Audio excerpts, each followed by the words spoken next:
जय हिंद साथियों, मैं आदेश आपका आपके अपने परिवार राही आदि क्लासेस में स्वागत करता हूं। तो हम सभी यह जूनियर का पेपर है जो कि हम सभी सॉल्व करने वाले हैं। उम्मीद है आप शुरू से लेकर अंत तक साथ देंगे।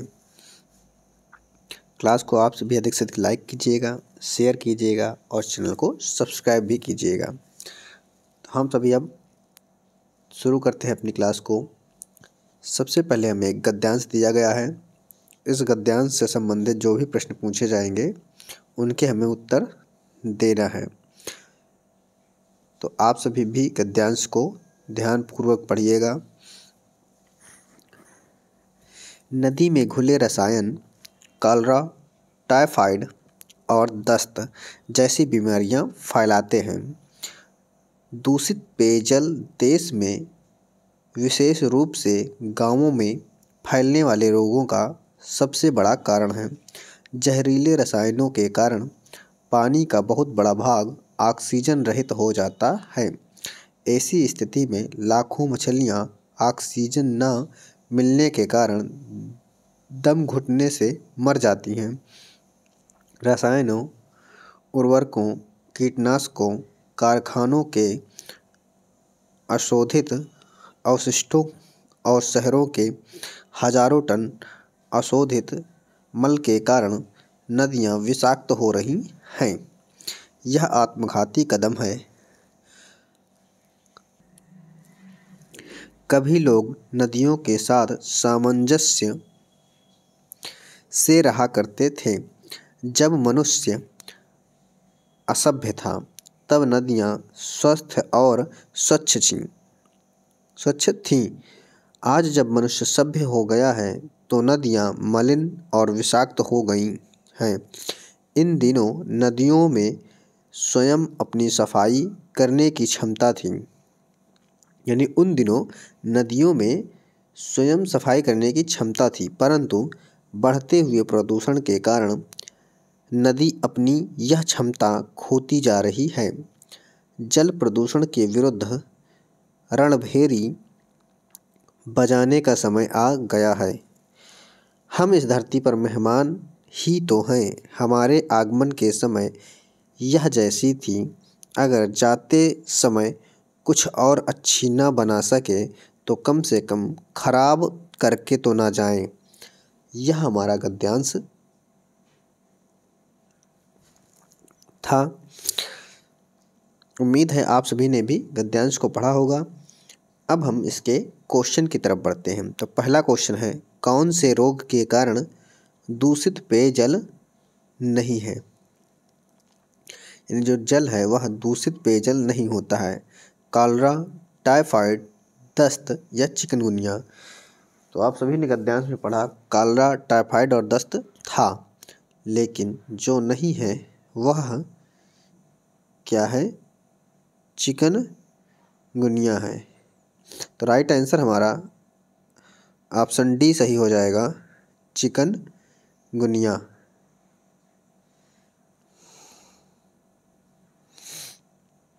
अगले क्वेश्चन पे चलते हैं। अगला क्वेश्चन है हमारा, गद्यांश के अनुसार पानी में ऑक्सीजन की कमी का मुख्य कारण है। जलीय जीवों की अधिकता, मनुष्य द्वारा वायु में जहरीली गैस छोड़ना, पानी के स्रोतों में जानलेवा रासायनिक पदार्थ छोड़ना, मनुष्य की बढ़ती जनसंख्या के कारण जल का दूषित होना। तो राइट आंसर हमारा क्या है? पानी के स्रोतों में जानलेवा रसायन पदार्थ छोड़ना। तो राइट आंसर हमारा ऑप्शन सी सही हो जाएगा।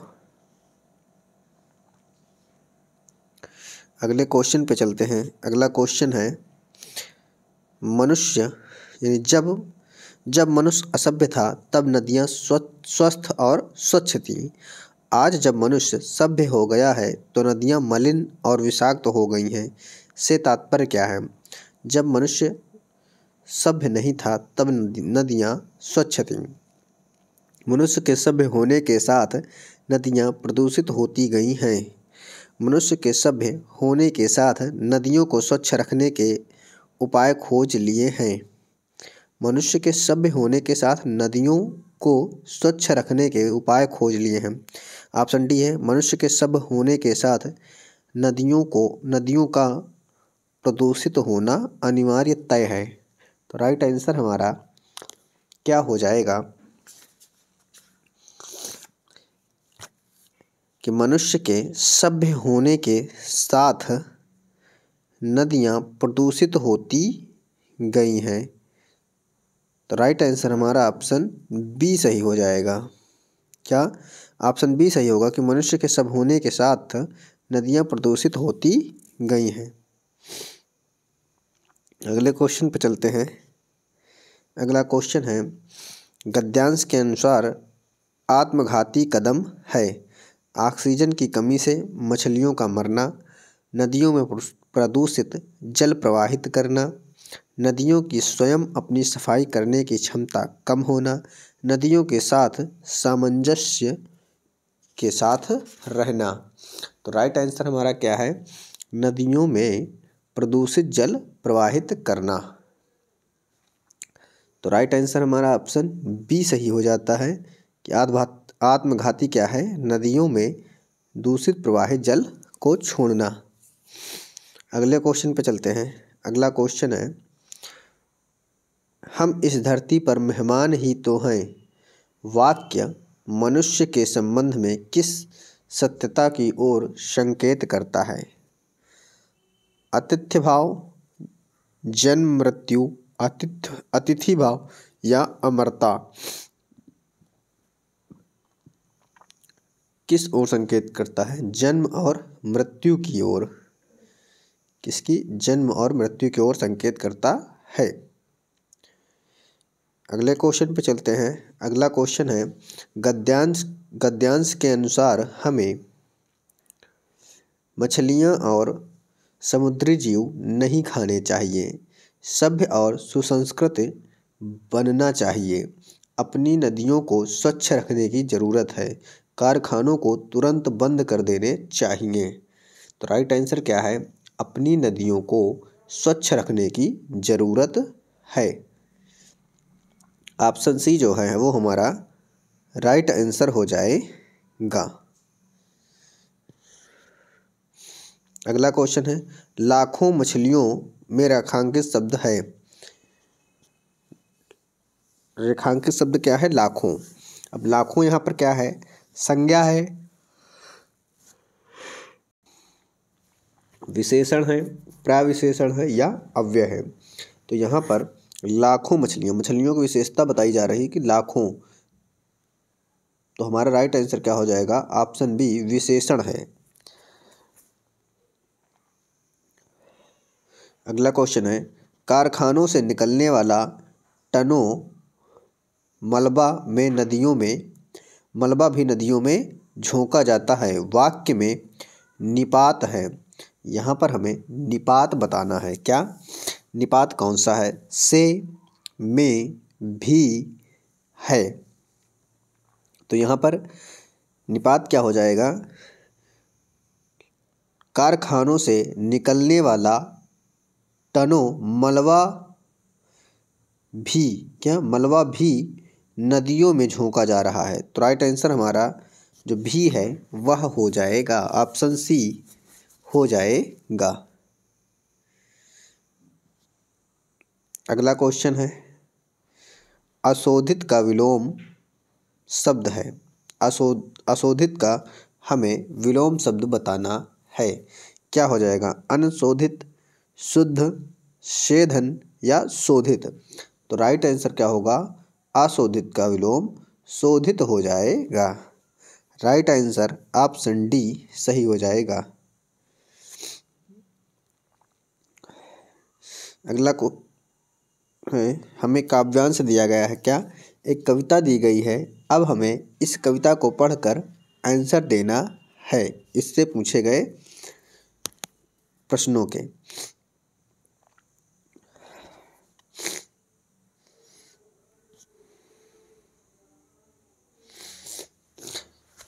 कविता क्या है?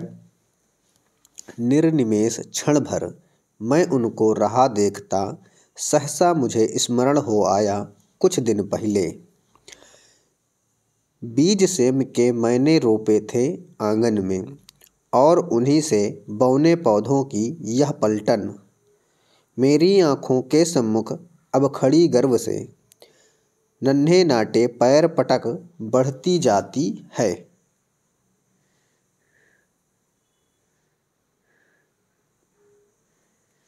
तब से उनको रहा देखता धीरे धीरे, अनगिनती पत्तों से लद भर गई झाड़ियाँ, हरे भरे टंग गए कई मखमली चंदोवे, बेले फैल गई बलखा, बेले फैल गई बलखा आंगन में लहरा, और सहारा लेकर बाड़े की टट्टी का हरे भरे सौ झरने फूटे पड़े ऊपर को। मैं अवाक रह गया, वंश कैसे बढ़ता है। तो ये हमारा काव्यांश था, एक कविता थी। इस कविता से संबंधित जो भी प्रश्न पूछे जाएंगे उनको हम सही विकल्पों के द्वारा चुनकर उसका हम उत्तर देंगे। तो पहला क्वेश्चन है, कविता में किसके वंश के बढ़ने का वर्णन है। सेमी के बेलों के बढ़ने का, नन्हे पौधों के बढ़ने का, पत्तियों के बढ़ने का, या झरनों के पानी के बढ़ने का। तो राइट आंसर क्या होगा कि पेड़ किसका था, सेम का। तो सेमी के बेलों के बढ़ने का हो जाएगा। राइट आंसर हमारा ऑप्शन ए सही हो जाएगा। अगला क्वेश्चन है हमारा, सेम के बेलों के लिए किस विशेषण का प्रयोग नहीं किया गया।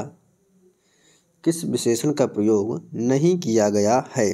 मखमली, हरे भरे, बौने या चंदोवे। तो इस कविता में क्या क्या आया था।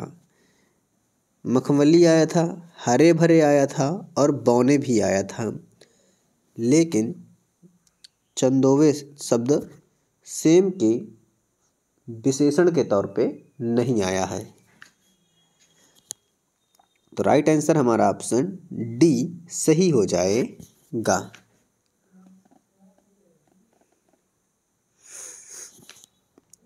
अगले क्वेश्चन पे चलते हैं।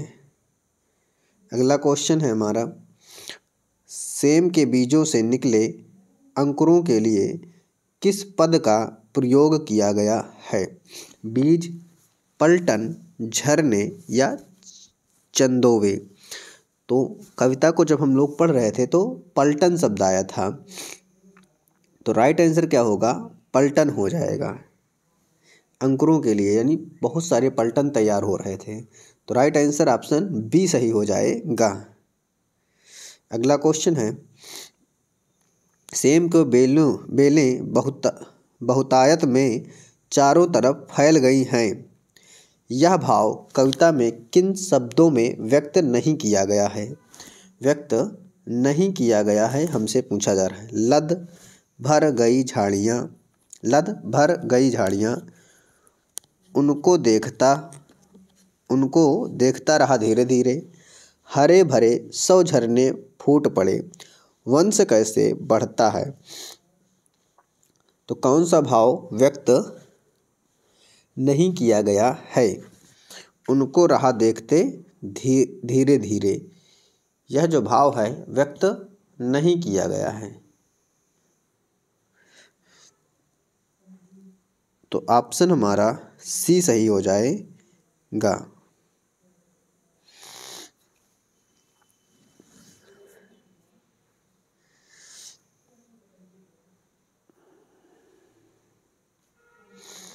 अगले क्वेश्चन पे चलते हैं।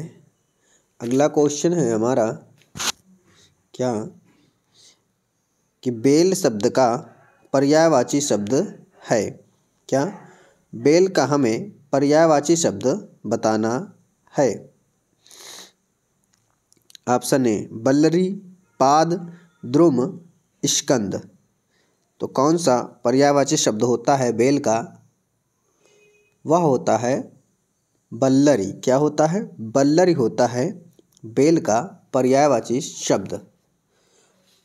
और कौन होता है, लतिमा होता है, बल्ली होता है या बेली भी कहते हैं। क्या क्या? बेल के अन्य पर्यायवाची देख लीजिए,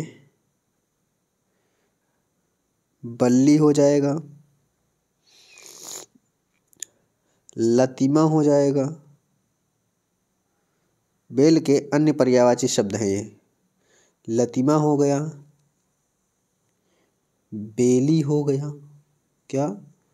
बेली शब्द हो गया। ये हमारे बेल के अन्य पर्यायवाची शब्द हैं। अगला क्वेश्चन है अभी खड़ी गर्व से में डैश अलंकार है। यहाँ पर हमसे अलंकार पूछा गया है। अभी खड़ी गर्व से उपमा अलंकार, रूपक अलंकार, अनुप्रास अलंकार या मानवीय अलंकार। उपमा अलंकार क्या होता है कि दो वस्तुओं में समान धर्म के प्रतिपादन को उपमा अलंकार कहते हैं। रूपक क्या होता है? उपमेय या उपमान का आरोप का भेद प्रकट हो तो वहाँ रूपक अलंकार होता है। अनुप्रास अलंकार में क्या होता है? किसी भी वर्ण की आवृत्ति बार बार होती है तो वहाँ अनुप्रास अलंकार होता है। लेकिन अब खड़ी गर्व से तो यहाँ पर क्या है? मानवीय अलंकार है। क्या? मानवीकरण अलंकार है। तो राइट आंसर हमारा ऑप्शन डी हो जाएगा कि मानवीकरण अलंकार। अगले क्वेश्चन पे चलते हैं। अगला क्वेश्चन है हमारा, क्वेश्चन क्या है? बहुभाषावाद मस्तिष्क की क्षमता है। बहुभाषावाद मस्तिष्क की क्षमता है। अवचेतन रूप से दो भाषाओं में व्यवहार करना और सामान्य संज्ञानात्मक योग्यताओं का प्रयोग करते हुए बहुत से सांस्कृतिक संदर्भों में संलापन करना। बी ऑप्शन है इच्छानुसार दो भाषाओं में व्यवहार करना और अनेक सामाजिक व सांस्कृतिक संदर्भों में आधिकारिक नियंत्रण का उपयोग करते हुए संलाप करना। ऑप्शन सी है दो भाषाओं में सुगमतापूर्वक व्यवहार कर पाना। ऑप्शन डी है सुगमतापूर्वक दो भाषाओं में सामाजिक संदर्भों के आर पार व्यवहार कर पाना। तो राइट आंसर हमारा क्या होगा? इच्छानुसार दो भाषाओं में व्यवहार करना और अनेक सामाजिक व सांस्कृतिक संदर्भों में आधिकारिक नियंत्रण का उपयोग करते हुए संलापन करना। तो राइट आंसर हमारा ऑप्शन बी सही हो जाएगा। तो आप सभी का कल जो है सीटेट का पेपर है, आज यह जूनियर का प्रैक्टिस सेट सॉल्व कराया जा रहा है। आप सभी बिना डरे बेझिझक आराम से पेपर करिएगा, टेंशन बिल्कुल नहीं लेना, आराम से करेंगे तो आप सभी पास हो जाएंगे। सीटेट बहुत बड़ा पेपर नहीं होता है, बहुत बड़ी परीक्षा नहीं होती है। आप क्वेश्चन 150 तक करने हैं, लेकिन जो आपको आते जाएं सबसे पहले उसे पूरा करना है। एक बार पहली बार में 1 से लेकर 150 तक यानी 150 तक करते हुए चले जाना है। जो आपको आता है, जो नहीं आता है उसे छोड़ते हुए जाना है। दोबारा आप जवाब उठाइए तो जो ना किए हों उस पर ध्यान देते हुए करना है। आगे चलते हैं अगले क्वेश्चन पे। अगला क्वेश्चन है हमारा, भाषा शास्त्री सुझाव देते हैं कि शिक्षार्थी तब अच्छी तरह से सीखते हैं जब तक वे स्वयं ना करने लग जाएं, तब तक अध्यापक उन्हें सहारा देते रहें। शब्द भंडार सिखाने के लिए कौन सी युक्ति सही नहीं है? शब्द भंडार सिखाने के लिए कौन सी युक्ति सही नहीं है हमसे पूछा गया है। जल्दी जल्दी गतिविधि को बदलना, कक्षा में अधिगम और खेल को अलग अलग स्थान देना, अलग अलग विद्यार्थियों के लिए उपयुक्त गतिविधियाँ जैसे गीत, पहेली, खेल आदि का उपयोग करना, शब्दों के अपने इस्तेमाल और उच्चारण पर ध्यान देना। तो उपयुक्त सही नहीं है हमसे पूछा गया है। जल्दी जल्दी गतिविधि को बदलना यह हमारा सही हो सकता है या होता भी है। लेकिन बी ऑप्शन क्या कह रहा है, कक्षा में अधिगम और खेल को अलग अलग स्थान देना। नहीं, अलग अलग स्थान नहीं देना है। क्यों? क्योंकि हम बहुत सारी चीज़ें खेल खेल में सीख लेते हैं। तो इसलिए जो उपयुक्त नहीं होगा वह ऑप्शन बी सही हो जाएगा। अगले क्वेश्चन पे चलते हैं। अगला क्वेश्चन कह रहा है, निम्नलिखित में से कौन सा कथन श्रवण अभ्यास के संदर्भ में शिक्षार्थियों के सामने आने वाली चुनौतियों के बारे में नहीं है? आने वाली चुनौतियों के बारे में नहीं है। इसके दो ऑप्शन इस पेज पे हैं, बाकी दो ऑप्शन अगले पेज पर हैं। तो आप सभी इधर ध्यानपूर्वक पढ़ लीजिएगा और बाकी फिर हम अगले पेज पे चलेंगे, दो ऑप्शन आपको वहाँ पर मिल जाएगा। तो चुनौती के बारे में नहीं है, हमें देखना है। जब मैं अंग्रेजी में समाचार सुनता हूँ तो वास्तविक ध्वनि पकड़ पाने में मुझे कठिनाई होती है। बिल्कुल। फिर क्या कह रहा है, मैं प्रश्नों का शीघ्रता से उत्तर देने में कठिनाई महसूस करता हूँ, यानी तुरंत उत्तर देने में। अगला क्वेश्चन, अगले पेज पे चलते हैं, जो हमारे अगले ऑप्शन दिए गए हैं। क्या दिया गया है, जितनी भी सूचना मुझे मिल पा रही है मैं सभी को याद यानी समझने में कठिनाई का अनुभव कर रहा हूँ। मैं प्राकृतिक देशज ध्वनियों को शीघ्रता से समझने में कठिनाई का अनुभव करता हूँ। अब चलते हैं पहले वाले पेज पे, जो कि हमारा क्वेश्चन था। एक बार क्वेश्चन को फिर से पढ़ लीजिएगा। निम्नलिखित में कौन सा कथन श्रवण अभ्यास के संदर्भ में, क्या श्रवण अभ्यास के संदर्भ में शिक्षार्थियों के सामने आने वाली चुनौती के बारे में नहीं है? तो मैं प्रश्नों को शीघ्रता से उत्तर देने में कठिनाई महसूस करता हूँ। तो यहाँ पर उत्तर देने नहीं, सुनने के बारे में बोला गया था। तो राइट आंसर हमारा ऑप्शन बी सही हो जाएगा। क्या? हमारा ऑप्शन बी सही हो जाएगा, यहाँ पर चुनौती नहीं। अगले क्वेश्चन पे चलते हैं। अगला क्वेश्चन है, भाषा अंतरण ट्रांस लैंग्वेजिंग कक्षा में भाषाओं को पृथक रखने की धारणा को चुनौती देती है। भाषा की क्रिया विशेषण के स्थान पर क्रिया के रूप में देखती है। भाषा शिक्षण के केंद्र में अनुवाद के मुद्दे को रखती है। ऑप्शन डी, कक्षा में अंग्रेजी भाषा के प्रयोग से भारतीय भाषाओं के प्रयोग पर ध्यान देती है। तो राइट आंसर हमारा क्या होगा कि कक्षा में भाषाओं को पृथक रखने की धारणा को चुनौती देती है। तो राइट आंसर हमारा ऑप्शन ए सही हो जाएगा। क्या सही हो जाएगा? ऑप्शन ए सही हो जाएगा। ये कक्षा में भाषाओं को पृथक यानी अलग रखने की धारणा को चुनौती देती है। भाषा अंतरण यानी भाषा को अनुवाद करने के बारे में कहा गया है। अगला क्वेश्चन है, रचनात्मकता के बारे में कौन सा कथन सही नहीं है? कौन सा कथन सही नहीं है? आनंद मिलता है, कथात्मक कल्पनात्मकता को जागृत करती है, रटने की प्रवृत्ति पर बल देती है, परिचित तथ्यों को नए रूप में समझने का मौका देती है। तो राइट आंसर हमारा क्या होगा? सही नहीं है, पूछा गया था। रटने की प्रवृत्ति पर बल देती है, यह बिल्कुल सही नहीं है।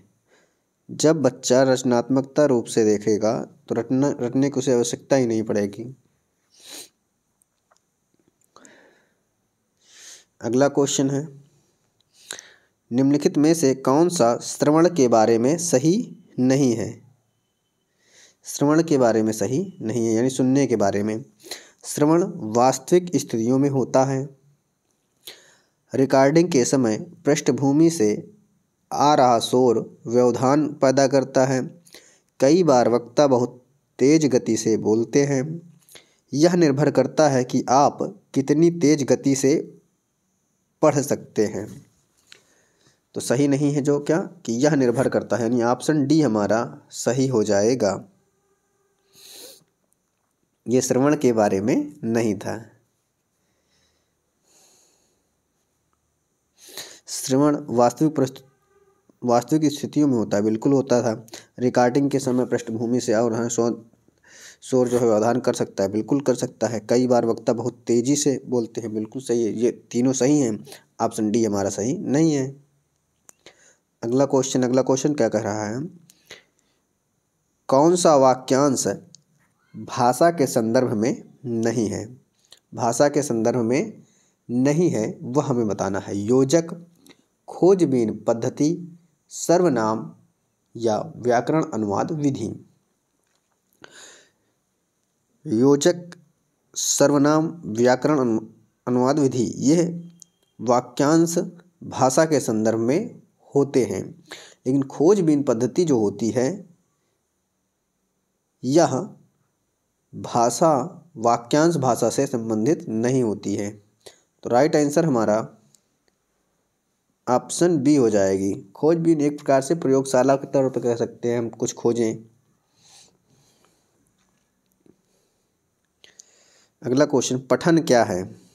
क्या दिया गया है कि पठन क्या है?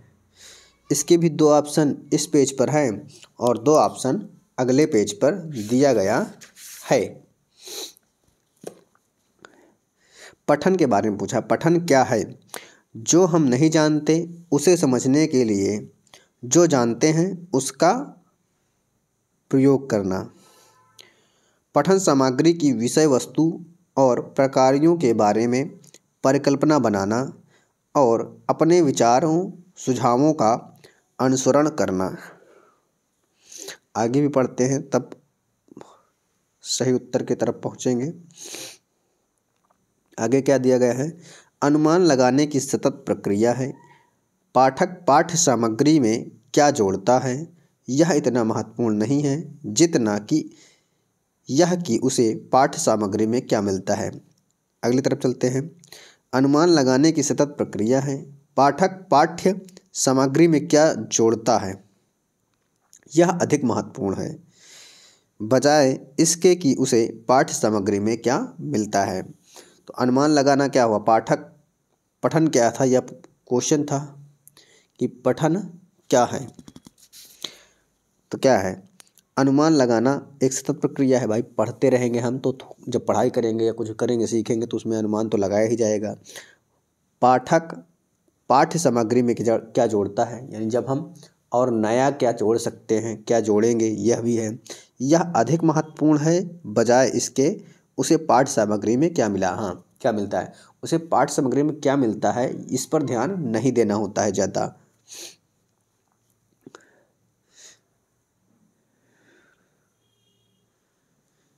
तो राइट आंसर हमारा ऑप्शन डी सही हो जाएगा। क्या सही हो जाएगा, ऑप्शन हमारा डी सही हो जाएगा।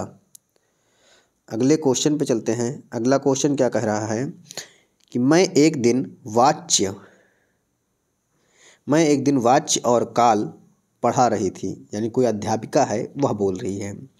मुझे एक पाठ्य सामग्री मिली जिसमें बहुत से उदाहरण थे। मैंने उदाहरणों की ओर संकेत किया और कर्मवाच्य समझाए। ऐसा प्रतीत हुआ कि विद्यार्थियों ने समझ लिया है। जब मैंने उन्हें अभ्यास के लिए काम दिया तो बहुत ही कम विद्यार्थी कर सके। नीचे इस अध्यापक के लिए कुछ सुझाव दिए गए हैं। जो सही नहीं है उसका चयन करना है।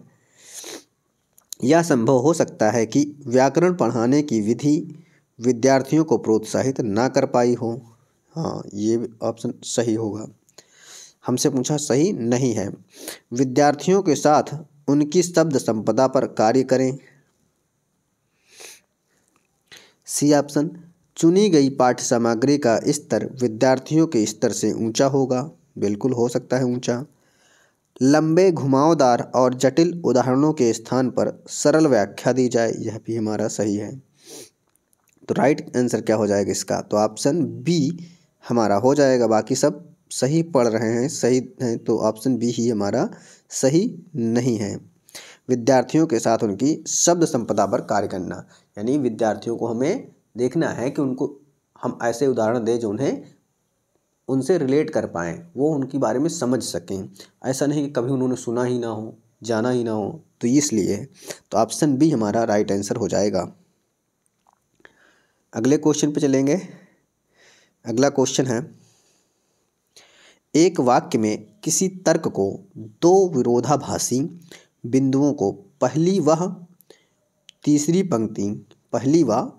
पंक्ति अभिव्यक्त करती है। पहले अनुच्छेद में जिसमें विरोधाभास है के दूसरे वाक्यों को देखें। यह प्रश्न वास्तविक पठन की जांच करता है, निष्कर्ष निकालने संबंधी पठन की जांच करता है, सूचना प्रदर्शित करता है या शब्द भंडार की अवधारणा की जांच करता है। पहले तो क्वेश्चन को बहुत ध्यान से पढ़ना है। क्या एक वाक्य में किसी तर्क को दो विरोधी भाषाई बिंदुओं को पहली व तीसरी पंक्ति अभिव्यक्त करती है। तो पहले अनुच्छेद में जिसमें विरोधाभास है के दूसरे वाक्य को देखें। तो ऑप्शन आप सभी ने पढ़ लिया होगा। तो क्या होगा, निष्कर्ष निकालने संबंधी पठन की जांच करता है। राइट आंसर हमारा क्या हो जाएगा, ऑप्शन बी सही हो जाएगा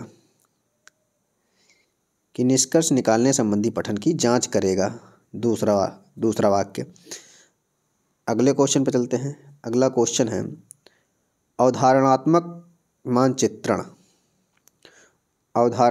मानचित्रण विद्यार्थियों की समझ को जानने का तरीका है। किसी विशेष टॉपिक पर विद्यार्थियों से लिखवाने और निष्कर्ष निकालने का तरीका है। ऑप्शन सी है, किसी विषय विशेष पर पठन सामग्री की और इंटरनेट साइट की सूची बनवाना है। ऑप्शन डी है, किसी वैयक्तिक अध्ययन पर विद्यार्थियों की समझ को जानने का तरीका है।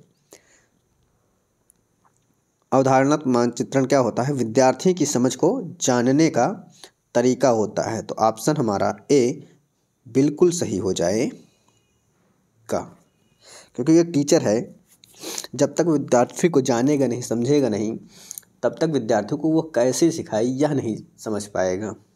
तो सबसे ज़्यादा ज़रूरी होता है कि हम टीचर हैं तो हम अपने बच्चों को बारे में जानें, बच्चे को उनकी मानसिकता को पहचानें, वो किस प्रकार से पढ़ रहे हैं, किस प्रकार से सीख रहे हैं, तो हम उन्हें उन्हीं की तरह आसानी से सिखा सकते हैं। अगला क्वेश्चन है, कौन सा कथन व्याकरण शिक्षण के संबंध में सही नहीं है। व्याकरण शिक्षण के संबंध में हमसे पूछा जा रहा है। व्याकरण शिक्षण के लिए श्रवण का इस्तेमाल करना चाहिए। व्याकरण शिक्षण के लिए श्रवण का इस्तेमाल करना चाहिए। वाचन में त्रुटियों के बारे में बातचीत करने के लिए विद्यार्थी की गलत भाषा का प्रयोग करना। जब वाचन हो यानी बातचीत करें तो त्रुटियों के बारे में बातचीत करने के लिए जो उनकी त्रुटियाँ हों, वाचन मतलब जब हम पढ़ रहे हों किसी चीज़ को, तो जहाँ पर उनकी त्रुटियाँ हों उनकी बातचीत करने के लिए विद्यार्थियों की गलत भाषा का प्रयोग करना। जो विद्यार्थी भाषा जो नहीं पढ़ते समय गलत करते तो उनके बारे में बातचीत करना चाहिए। अगला ऑप्शन क्या कह रहा है, शब्दों के बीच में जुड़ाव बनाने के लिए मानसिक छवियों का सृजन करना।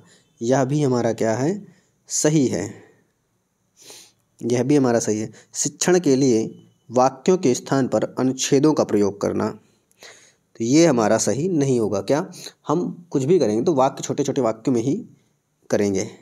तो राइट आंसर हमारा व्याकरण की दृष्टि से जो नहीं है तो वह हमारा व्याकरण शिक्षण की, तो ऑप्शन डी हो जाएगा राइट आंसर। अगले क्वेश्चन पे चलेंगे। अगला क्वेश्चन क्या है, क्या गलतियां मायने रखती हैं। बहुत से लोग त्रुटिपूर्ण भाषा का प्रयोग करते हैं, तब भी वे समझ बना लेते हैं। गलतियां कहाँ सबसे अधिक मायने रखती हैं। विषम यानी बेमेल को चुनना है, यानी जो सही नहीं है उसे चुनना है हमें। कार्यस्थल पर अपने उच्च अधिकारियों के साथ बात करते हुए हमें उचित भाषा का प्रयोग करना चाहिए। जो सही नहीं है उसको चुनना है, बिल्कुल सही करना चाहिए। उच्चारण शिक्षण इस बात पर ध्यान देता है कि विद्यार्थियों को बलाघात व तान अनुतान की समझ बन जाए, जिससे कि वे बुद्धिपूर्वक हों। बलाघात मतलब क्या होता है कि कहाँ पर उन्हें किस प्रकार से उच्चारण करना है, कहाँ पर कम तेज, इस प्रकार से। अगला ऑप्शन है, जब हम विद्यार्थियों की सटीकता पर कार्य करते हैं, हम उनके साथ भाषा के सही प्रयोग पर कार्य करते हैं।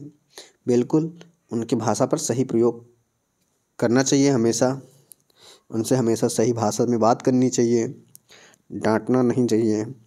ऑप्शन डी क्या है, लेखन में गलतियां मायने नहीं रखती, क्योंकि लेखन ऐसा कौशल है जिनमें अन्य कौशलों की अपेक्षा अधिक गलतियां स्वीकार्य हैं।